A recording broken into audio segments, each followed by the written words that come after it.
Si vous êtes fan de la collection Epic chez Spider-Man et chez Panini, eh bien vous allez adorer le nouveau tome consacré à Spider-Man après le succès des premiers déjà sortis.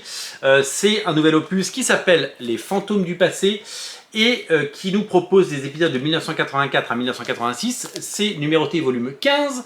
Vous le savez, ils ne sortent pas dans l'ordre, mais ils nous proposent des pans entiers de l'ère Spider-Man, des épisodes que nous avons découverts à l'époque dans les pages de Strange. J'adore la couverture, elle est signée Monsieur Ron Lim, elle est géniale. Vous le savez, dans les versions hardcover, couverture en dur de ces collections épiques, on a droit à un zoom sur une couverture qu'on retrouve d'ailleurs à la fin.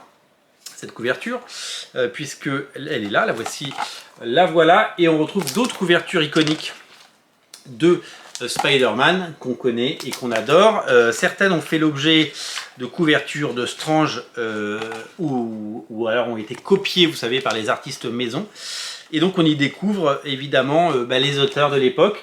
Alors c'est très marrant de voir les années 84 à 86 parce que c'est ce que j'appelle l'ère pré-McFarlane, c'est-à-dire que Todd McFarlane n'est pas encore arrivé sur Spider-Man, il arrivera quelques années plus tard, il n'a pas encore montré de son talent, il n'a pas encore fait évoluer le personnage et qu'on retrouve, dans les premiers numéros des épisodes signés Ron Frenz au dessin, un dessinateur qui avait un style assez étonnant, un style qui faisait penser à celui de Steve Ditko, c'est-à-dire que quasiment 20 ans après Steve Ditko, eh bien, il y avait un dessinateur qui lui rendait quasiment un hommage à chaque page. Et puis on va suivre le dessin évoluer avec plein de dessinateurs, et notamment, on l'a dit, Ron Lim, et un épisode complètement culte dont je me souviens parfaitement, que j'ai lu, relu et re-relu dans les pages de Strange avec ce Spider-Boy, avec cette personne qui est moquée, qui est en surpoids et qui le spectaculaire Spider-Kid, voilà,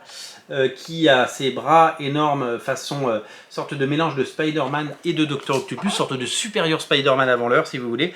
Je me souviens de ces pages et quand je les ai vues en feuilletant ce numéro, j'ai eu un petit pincement au cœur en me disant waouh. Je me souviens, alors chez nous c'est pas sorti en 84-85, ça a dû sortir en 86, j'avais une dizaine d'années et je peux vous dire que ce genre d'images on les garde dans la tête pour toujours.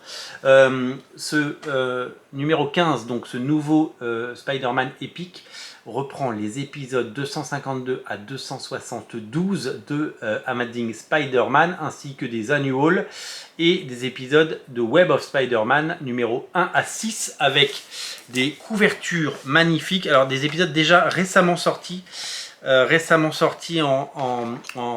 intégrale, parce que vous le savez, cette collection n'écrase pas les intégrales, elle est complémentaire, avec des couvertures de Charles Vess absolument superbes.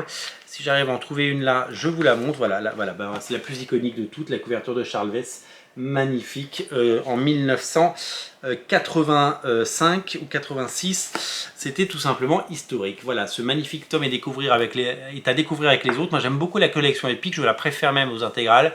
Il y a plus de pages et c'est un meilleur deal au niveau prix. Les versions hardcover sont superbes. Ne boudez pas votre plaisir, le lien est dans le descriptif de la vidéo. Salut!